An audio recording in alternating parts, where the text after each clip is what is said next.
Good viewers around the world, welcome once again to my note reviews. Revolutionary groups are among many of today's societies. They are usually formed by a person or a group of persons who share similar ideologies. Supremacy, discrimination, and oppressions are the reason of the rise of such conglomerates. In today's video, we will be breaking down 3 similar but different groups. Those groups are the Ku Klux Klan, the Black Panther Party, and the Armed Force of Liberation, FALN.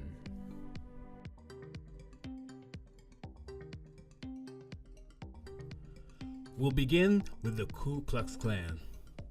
The group began shortly after the American Civil War, where the United States defeated the Confederate Army. However, a remnant of 6 surviving men at that, created a group, a somewhat different fashion. Instead of being conglomerated by army status, their group was mostly based on fraternity. However, it was based on the fraternity Sons of Malta. In the fashion, they wouldn't wear armor fatigues no more. They would wear masks in the beginning, usually a black mask with a cross on it. However, when in modern times, when there were generations to come, the mask became a whole cloak, a white cloak. You can only see the eyes of the individual, and sometimes embedded with emblems and other logos on them. Prominent leaders.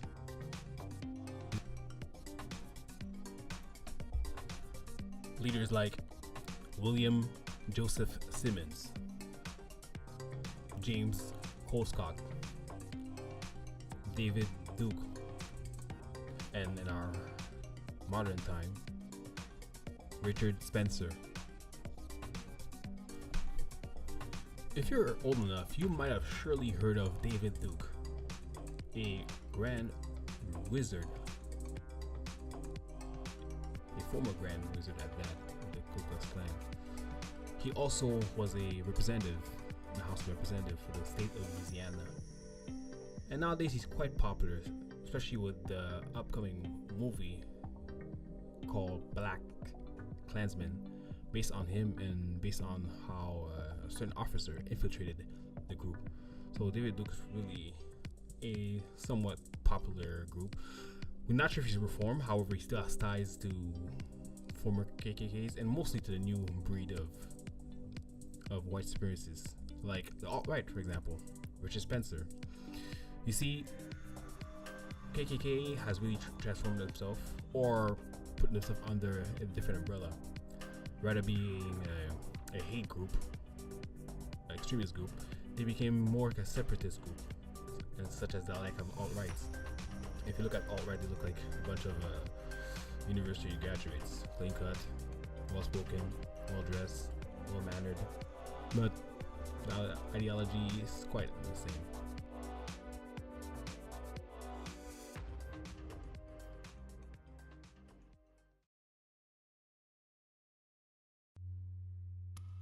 The next group is the Black Panther Party. The Black Panther Party was formed in 1966 by key people Huey Newton and Bobby Seale.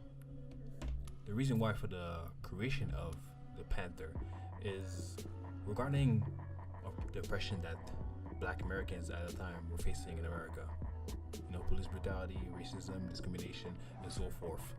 Therefore, in 1966, where Huey Newton and Bobby Seale attended Merritt College, the same institution in Oakland, California, met, and therefore their passion for their community, their passion for the people, and growth.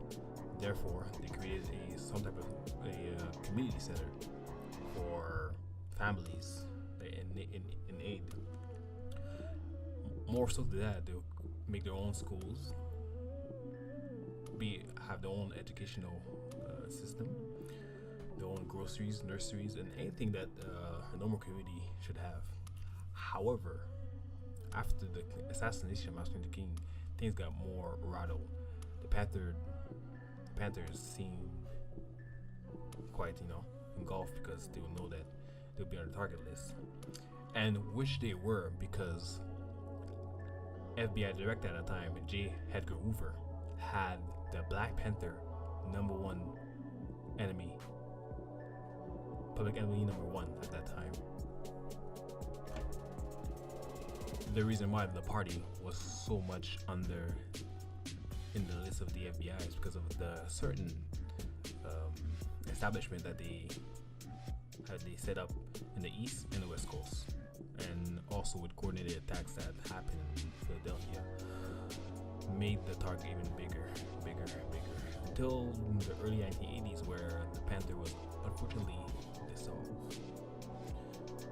To this day, there's numerous groups that are trying to rekindle the light that the Panther has done, but not so much. You got many groups. Black Lives Matter is a similar one, but not to the extent today.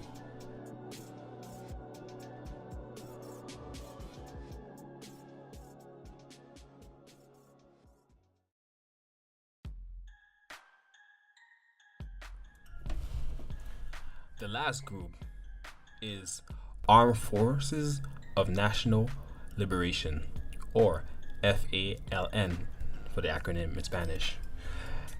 They were a Puerto Rican clandestine paramilitary organization that seek the independence of Puerto Rico from the 1970s to 1980s. The group was led by Filiberto Ojeda Rios, and that group were part of the most wanted, at the top of the list, as much as the Black Panther, if not at a bigger rate. The group was behind many coordinated attacks within the New York City area. Many attacks were not only to get the message across for the liberation of Puerto Rico, but also to release several of their comrades in prisons. After the arrest of one of their leaders, Oscar Lopez Rivera, the group kind of like dissolved on its own, and to this day, the impact, what they did for Puerto Rico, will remain.